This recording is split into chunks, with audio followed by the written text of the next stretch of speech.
Welcome back to Ask an Astronaut, the only show where you can ask an astronaut anything you want. I'm your host, Astronaut Tom. Let's launch into your questions, shall we?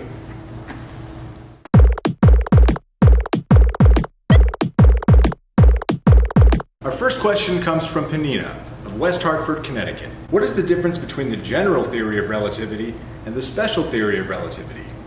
Albert Einstein developed both the general and special theory of relativity, and they're closely related to one another. The special theory of relativity came first in 1905. It states that time and space are not separate entities, but woven together into a fabric called space-time. The special theory of relativity was an attempt to reconcile classical physics, that is the ideas of Galileo and Isaac Newton, with electromagnetic radiation, that is the waves of the electromagnetic field, which encompasses microwaves, radio waves, visible light, infrared light, ultraviolet light, gamma rays, and X-rays. Einstein based his special theory on two postulates.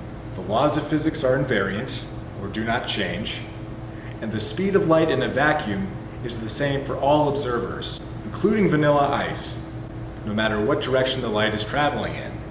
The special theory eventually led to the general theory of relativity 10 years later in 1915. In the general theory, Einstein was trying to figure out gravity, which classical physics had always maintained was a kind of innate force of objects. Einstein, however, showed that gravity is the result of the curvature of space-time. An object causes a distortion in the fabric of space-time, and that distortion is felt as gravity. So, the Earth goes around the Sun not because of any innate property of the Earth or the Sun, but because the Sun has warped space-time in such a way that the Earth can't help but go around it. Somebody once explained gravity to me this way.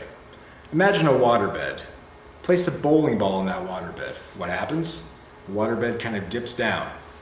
Now, put a baseball kind of on the edge of that dip. The ball will naturally roll toward the larger ball because of the distortion in space-time, or the waterbed. The general theory is extremely useful. It describes planetary motion, the physics of black holes, the history of the universe, the expansion of the universe, and the bending of light from distant stars and galaxies. Good job, Einstein. We're proud of you. Thanks, Penina. I hope that answers your question. Our next question is also from Penina. The light emanating from stars is actually light produced at an earlier point in time. Can you explain this? Does this mean time travel is possible? The distance of a star determines how far light has to travel in order to reach our eyes. Light is not instantaneously seen all over the universe as soon as it's produced, but as Einstein showed, the speed of light in a vacuum is the same for everybody, no matter what direction the light's traveling in, or who's watching it, or what they think about it. Come on, light, hurry up, go faster. Don't bother me, I'm light. Therefore, the light you are seeing is not the light that is being produced now, it's the light that was produced however long ago it took for that light to reach our eyes. When you look at the night sky, you're in a very real way looking back in time. You could consider that a kind of time travel. That's not exactly what you mean.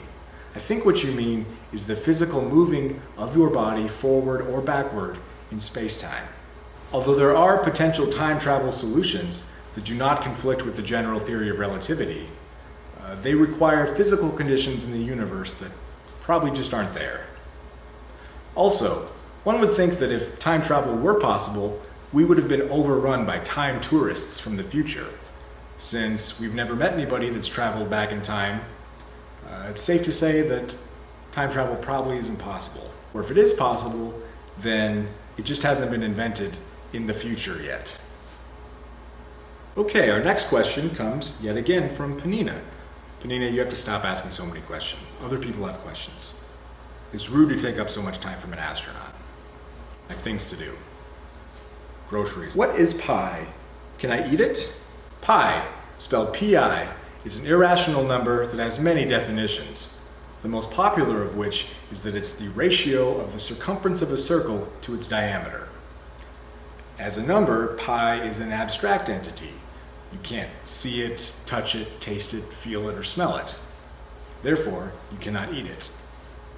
Pi spelled P-I-E, on the other hand, is a type of circular baked good, often filled with a kind of savory or sweet substance.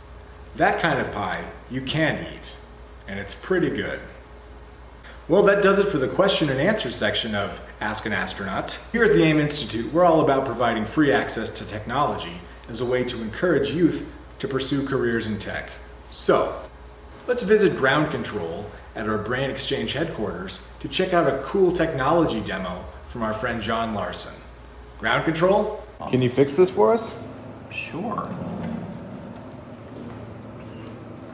We have this Arduino board that we're using to attach. Now, what is Arduino?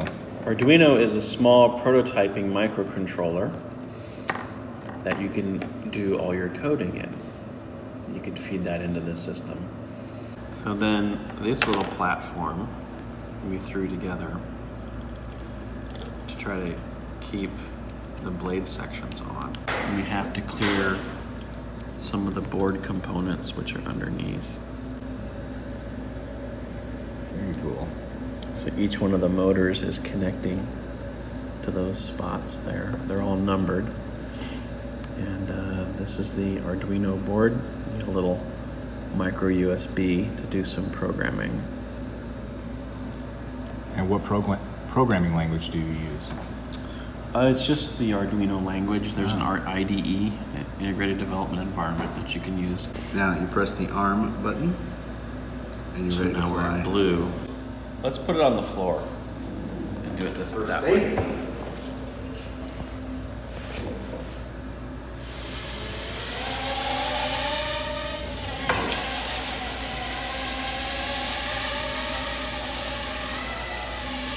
Whoa! Oh, that was a good catch.